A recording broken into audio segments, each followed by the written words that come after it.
You know, I'd have been a lot better off if I'd studied more when I was growing up. But you know, the day where it all went wrong was the day we started the spelling bee. Because up until that point, I was an idiot, but nobody else knew. When the spelling bee day popped up, all right, kids, up against the wall. It's time for public humiliation. Spell a word wrong, sit down in front of your friends. That's great for little egos. Hey, look at me, I'm a moron. I wasn't even close. I was using numbers and stuff. That's why I admired the kid who spelled it wrong on purpose so he could sit down. He knew he wasn't going to win, so why stand there for 3 hours? First round.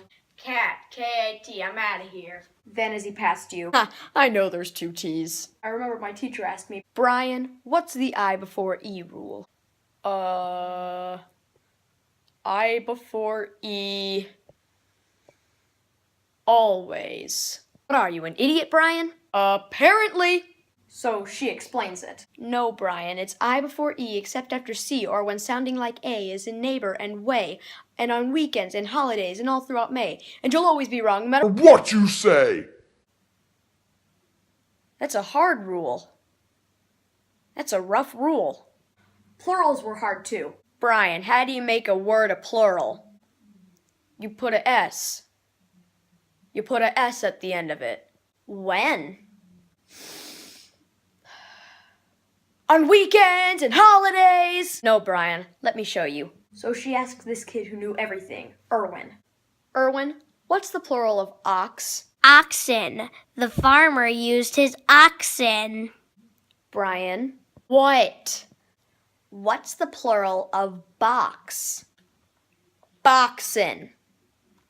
I bought 2 boxin' of donuts. No, Brian, no. Let's try another one. Erwin, what's the plural of goose? Geese. I saw a flock of geese. Brian, what?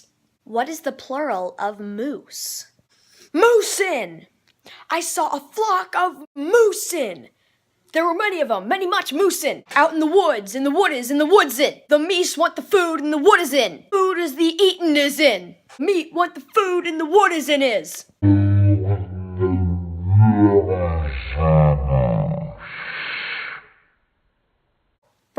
Brian, you're an imbecile. Imbecile! What, are you speaking German, Brian? German, Jermaine, Jackson 5, Tito! Brian, what are you talking about? I don't know, really.